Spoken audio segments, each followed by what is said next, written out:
ગાંધીનગરમાં કૃષિ મંત્રીએ બેઠક શરૂ કરી છે। રાજ્યમાં મગફળી ખરીદી પ્રક્રિયાને લઈને બેઠકોનો દોર શરૂ કરવામાં આવ્યો છે। કૃષિ મંત્રી કૃષિ વિભાગના અધિકારીઓ સાથે બેઠક કરી રહ્યા છે। ખેડૂતો પાસેથી મગફળી કેટલી ખરીદી કરવી તે અંગે ચર્ચા કરવામાં આવી રહી છે। લાભ પાછળની મગફળી કેટલા સેન્ટર ઉપરથી ખરીદી કરવી તે મુદ્દે ચર્ચા કરવામાં આવશે। આ ઉપરાંત બેઠકમાં રવિ કૃષિ મહોત્સવ મુદ્દે પણ ચર્ચા કરવામાં આવશે। વધુ માહિતી મેળવીશું ફોન લાઈન પર સંવાદદાતા મલ્હાર જોડાયા છે। મલ્હાર, કૃષિ મંત્રીએ હાલ બેઠક શરૂ કરી છે મગફળી ખરીદી પ્રક્રિયાને ધ્યાનમાં રાખીને, વધુ અપડેટ શું?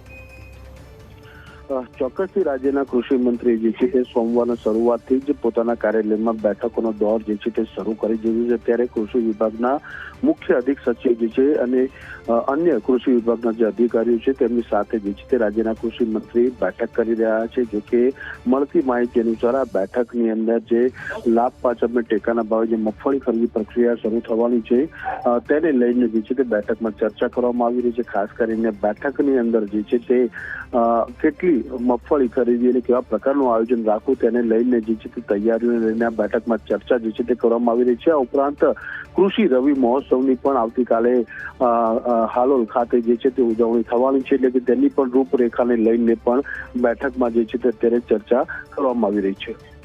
મલ્હાર, આભાર માહિતી બદલ।